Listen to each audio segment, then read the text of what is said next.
In Europe, a car clocks up 75% of its mileage in an urban environment. The result?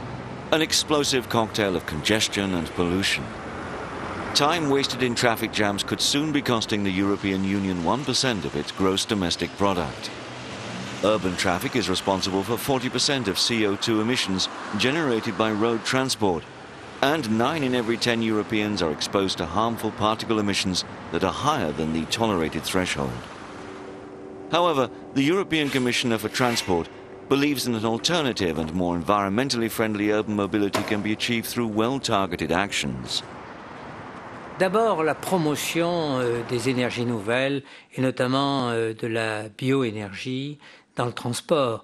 Une directive biocarburant prévoit que le biocarburant va remplacer à hauteur de 5,75% les énergies fossiles utilisées dans le transport. Et puis, il y a tout le programme recherche et développement qui est en partie axé sur ces nouveaux modes de propulsion verte. Et puis, j'ai proposé aussi que les collectivités publiques européennes, lorsqu'elles renouvellent leur parc de véhicules utilitaires, le fassent en privilégiant pour un quart au moins de ces achats des véhicules propres. Ainsi, il y a vraiment de la part de l'Union une volonté de poursuivre dans la direction de véhicules beaucoup plus propres, véhicules électriques, véhicules à hydrogène, véhicules à propulsion mixte. As far as urban transport is concerned, in addition to the financing of equipment and infrastructures, in particular in the new member states, the European Union is backing projects that aim to replace petrol with clean alternatives. Take the example of Lille in northern France. The city has something of a reputation as a pioneer in the field of sustainable and more efficient transport. It was the first in the world to build a totally automatic high-frequency light railway system. Today, this system carries almost 80 million passengers a year. For the past 10 years, the urban community of Lille has been working on yet another new solution, the biogas bus.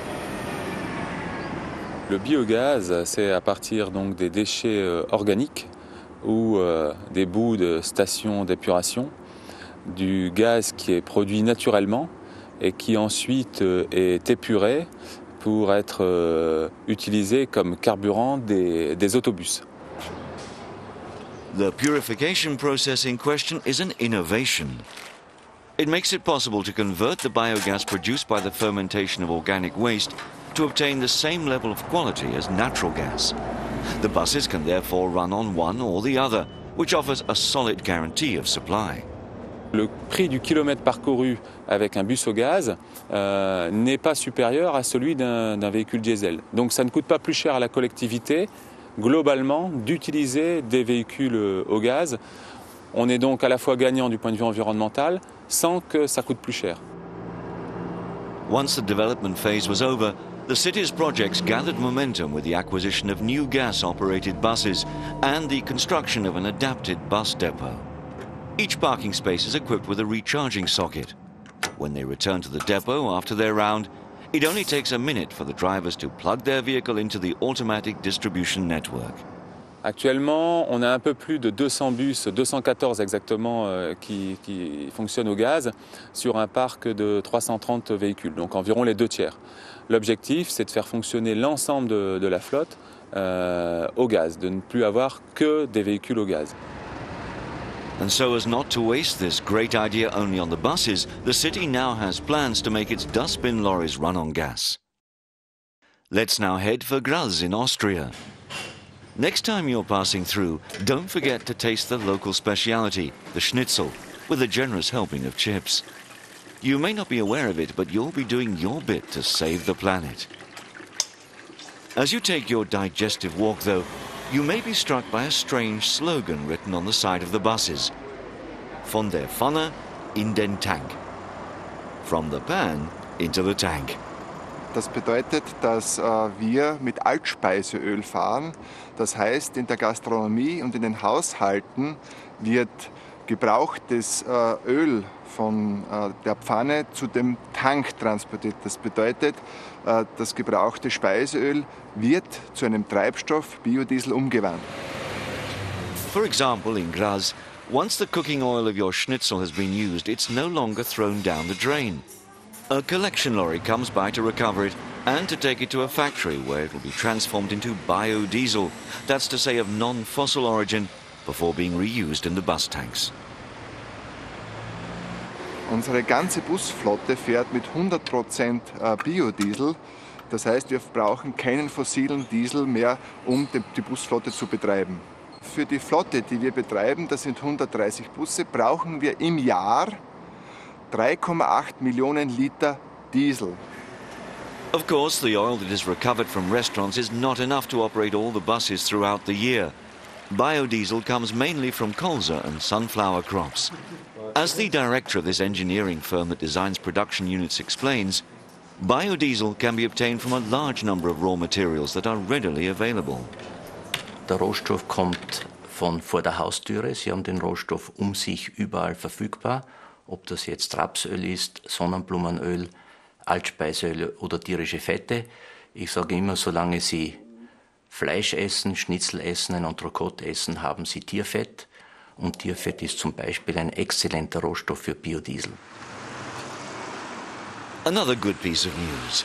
The equivalent of biodiesel exists for petrol. This is bioethanol and is produced using plants that Europeans grow in large quantities, such as sugar beet or wheat. The European directive has given a serious boost to the use of these biodiesels. In Graz, for example, one taxi company runs its 200 cars exclusively on biodiesel. This takes us to the third stop on our travels, to London. The British capital is one of the most polluted cities in Europe. One of the culprits, the frenzied vehicle traffic. Here again, the solution could come in part from the famous red buses, or at least from this bus in particular. At present, only 3 of them actually run in the city. At first glance, they don't appear to be any different to the others. But if you take a closer look around the back, what you could mistake for exhaust fumes is nothing more than a plume of water steam. London is in fact one of the European cities that is testing the hydrogen bus on its network, within the framework of a European research programme. 9 cities were selected to participate in the trial, and the objectives really were to look at a number of issues such as demonstrating fuel cell buses in everyday service to gain an understanding of how they operate and performance and reliability. Secondly, to trial different methods of hydrogen production, and then also look at the effects of temperature, climate and topography on the performance of the fuel cell buses. The one thing that really stands out is how reliable the buses have been. In 2005, the percentage availability of the buses was 90%. That means that just for only 10% of the time were the buses not running in service due to problems or faults. And we think that's a really good result for new technology such as fuel cells. As we've just heard, hydrogen buses use fuel cell technology. In layman's terms, this works a little like a battery in reverse. By applying hydrogen to one pole and the oxygen of the surrounding air to the other, electricity is generated that is used to feed an engine. At the other end of the fuel cell, the hydrogen and oxygen are recombined to form water. Therefore, zero pollution, especially if upstream, renewable energies are used to produce the hydrogen. And visibly, this is not the only advantage of this clean bus. They're exactly the same as a normal bus, except that it's much smoother and quieter drive.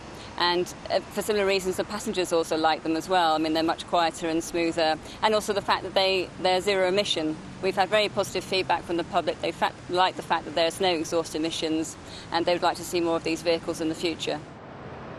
Between now and 2010, London intends to bring 70 hydrogen buses into service on its network. The engineers have until then to solve the problems linked to the autonomy of the buses, as well as the storage and distribution of the hydrogen. Today, to fill up with hydrogen, the 3 London buses still have to leave the city to reach the only available hydrogen station. It's been built just alongside a conventional petrol station along the motorway. However, this is probably a sign that hydrogen is moving out of the prototype phase and that it has a bright future ahead of it. Parallel to these technological solutions, cities are taking an increasing number of measures to better regulate their traffic. In this field, the Mayor of London took a politically courageous decision, as anyone who wants to drive into the heart of the city during the daytime now has to pay for the privilege. Traffic congestion got so bad in London, something had to be done. The congestion charge has been a painful financial penalty for driving into the centre of London. And at the same time, we've massively expanded the bus service. So we were carrying 4 million passengers a day, now we're carrying 6 million. The charge, £8 a day. And don't even think of sneaking in without paying, as you'll be hit by a very heavy fine. At each entrance point to the area, cameras automatically analyse all the registration plates. So, how much money does this charge generate and what can be done with it? That's the question that we put to the systems manager. About 80% of the 122 million went back into improving buses. So some extra buses were bought, some new bus priority measures were introduced. Also, there were a variety of safety measures and some road improvements occurred as a result of that extra money. At the end of the day, the system will without a doubt have led to a more balanced mobility with a greater emphasis on public transport and greater consideration given to less mobile users. Congestion is now down 26% on what it was before charging was introduced. Buses have something like 50% less of their time spent caught in traffic jams, and we've also seen very positive benefits in terms of reduced emissions, 12% down on the emissions which are harmful to our health, and a reduction in accidents. Therefore, the bet has paid off for the Mayor of London, who's clearly proud of his achievement, to such an extent that he wants to double the perimeter concern and then turn his sights towards the most polluting vehicles. I'm going to amend the congestion zone in a couple of years' time so that the more polluting vehicles will pay much more. So somebody driving a highly polluting vehicle like a sports utility vehicle will pay £25 a day. Now this will be a real pressure on people to trade down to less polluting cars. My vision in London in 20 years is a city which has cut its carbon emissions by about 25%, and I'll feel we have failed if we haven't done that. There is no single solution. At European level, cities are a breeding ground of ideas and experiments that integrate leading-edge technologies and various measures of traffic management or user awareness, for example. Not only does the European Union financially support a large number of such initiatives, but it works with a large number of local authorities to promote the sharing and the spreading of their experiences. That's the aim of the exchange network CIVITAS, which covers around 100 cities, from Tallinn to Burgos, including Stockholm, Bremen, Krakow or Rome. Nous nous appuyons beaucoup sur ce réseau de CIVITAS parce que les villes qui en font partie sont autant de champs d'expérience pour de nouvelles méthodes, de nouveaux moyens pour atténuer la pollution, pour économiser l'énergie et pour rendre le trafic plus fluide. Lille, for example, has built park-and-ride car parks at the strategic points of entry to the city. For only €3 a day, anyone can leave their car in a guarded car park and jump onto the bus that goes around the entire city. To make these car parks even more attractive, users can take advantage of a number of services, such as car washes or collection points for mail-order purchases. In Graz, the decision was taken to encourage clean vehicles by handing their owners an Umweltjeton. This translates as environmental token, which grants users preferential rates for the city's parking meters. The heart of the city is the reserve of pedestrians and bikes, and as for the trams and buses, almost all serve the centre, most of the time along their own lanes or on priority bus lanes, which means that they cannot be blocked by an articulated lorry making deliveries. They unload in a groupage centre outside the city, and the goods are then delivered by smaller vehicles. As we have seen, quality of life and mobility are therefore compatible. And we have the recipe: a good dose of Europe, a measure of local political will, a sprinkling of technology, and a generous helping of acceptance among users.